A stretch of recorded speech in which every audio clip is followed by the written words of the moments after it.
নমস্কার বন্ধুরা, food divine বাংলাতে তোমাদের সকলকে অনেক অনেক স্বাগত জানিয়ে আজকের রেসিপিটা আমি শুরু করছি।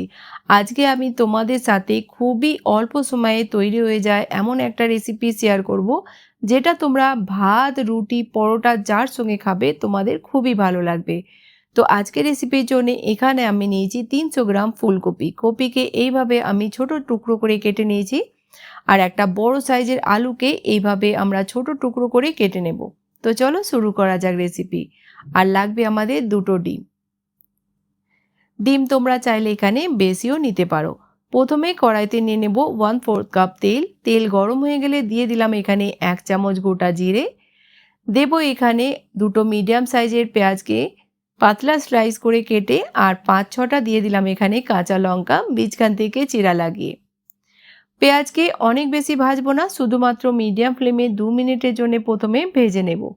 এবার দিয়ে দেব এখানে আলু আর ফুলকপি।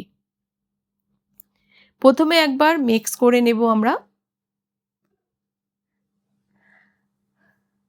গ্যাসের ফ্লেমটা মিডিয়াম করে দিলাম, আর 2 মিনিট প্রথমে আমরা খুলে ভেজে নেব। 2 মিনিট পর দিয়ে দেব এখানে 1 চামচ লবণ। লবণটা অবশ্যই স্বাদ মতো দিও তোমরা। 1/4 চামচ দিয়ে দিলাম হলুদ গুঁড়ো।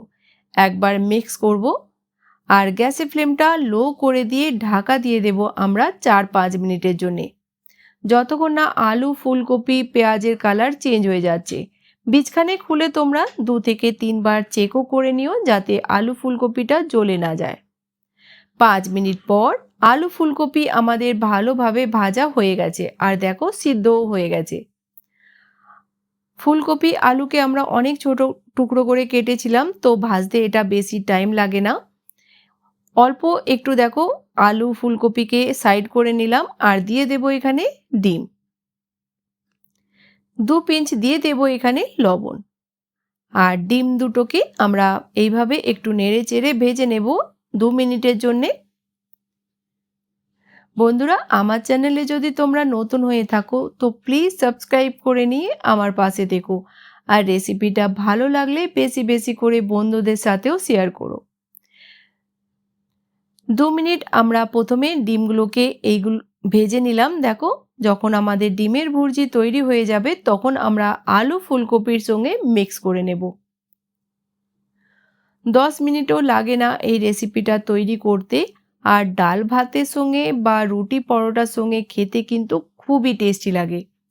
দিয়ে দিলাম এখানে 1 চামচ ব্ল্যাক পেপার পাউডার, আর দিয়ে দেব ধনেপাতা কুচি।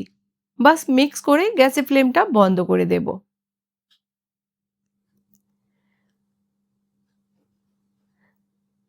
তো ভালো করে মিক্স করে নিলাম, গ্যাসের ফ্লেমটা বন্ধ করে দেব, আর এটাকে আমরা সার্ভ করে নেব একটা প্লেটেতে। দেখে তোমাদের যতটা এটা টেস্টি মনে হচ্ছে, খেতেও কিন্তু দারুণ লাগবে। তোমরা একবার হলেও বাড়িতে বানিয়ে দেখো।